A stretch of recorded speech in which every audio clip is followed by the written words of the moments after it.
Operation sindoor میں ناکامی کے بعد مودی کا جنگی جنون بے قابو ہو چکا ہے۔ مزید جنگی ہتھیار خریدنے کی منظوری دے دی ہے۔ آپریشن سندور کی ناکامی کے بعد سیاسی بحران میں ڈوبی مودی سرکار کے نت نئے حربے ناکام ہونے لگے۔ مودی پہلگام فالس فلیگ اور آپریشن سندور کی ناکامیاں کھوکھلے دعووں سے چھپانے میں مصروف ہے۔ مارکہ حق میں ذلت آمیز شکست کے بعد بھارت جنگی ساز و سامان کے جعلی ماڈلز بنانے پر مجبور ہو چکا ہے۔ مودی کا دورہ منی پور محض سیاسی ڈھونگ، ریاست بدستور تشدد اور تقسیم کی لپیٹ میں ہے۔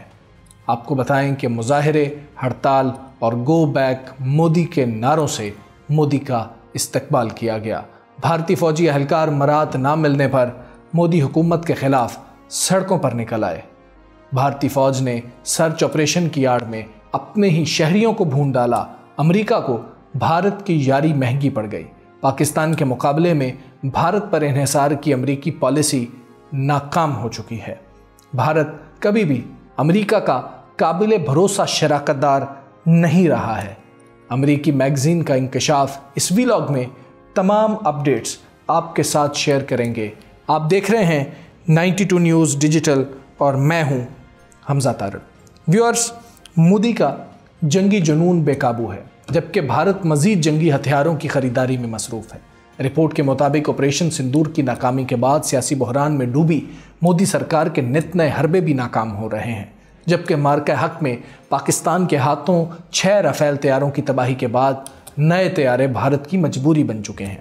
آپریشن سندور کی ناکامی کے بعد مودی کا جنگی جنون بے قابو ہو چکا ہے اور بھارت مزید جنگی ہتھیار خریدنے کی کوششوں میں مصروف ہے۔ آپریشن سندور کی ناکامی کے بعد سیاسی بحران میں ڈوبی مودی سرکار کے یہ حربے سامنے آ رہے ہیں، جبکہ مارکہ حق میں پاکستان کے ہاتھوں رافیل طیاروں کی تباہی کے بعد نئے طیارے خریدنا بھی بھارت کی مجبوری ہے۔ بھارتی اخبار ٹریبیون نے اپنی ایک رپورٹ میں کہا کہ بھارتی فضائیہ نے دفاعی معاہدے میں مزید 114 رافیل لڑاکا طیاروں کی خریداری پر زور دیا ہے۔ فضائیہ نے رافیل طیاروں کی خریداری کی تجویز وزارت دفاع کو پیش کی ہے، اور بھارتی فضائیہ ایسے طیارے چاہتی ہے جو ملٹی رول آپریشنز کی صلاحیت رکھتے ہوں۔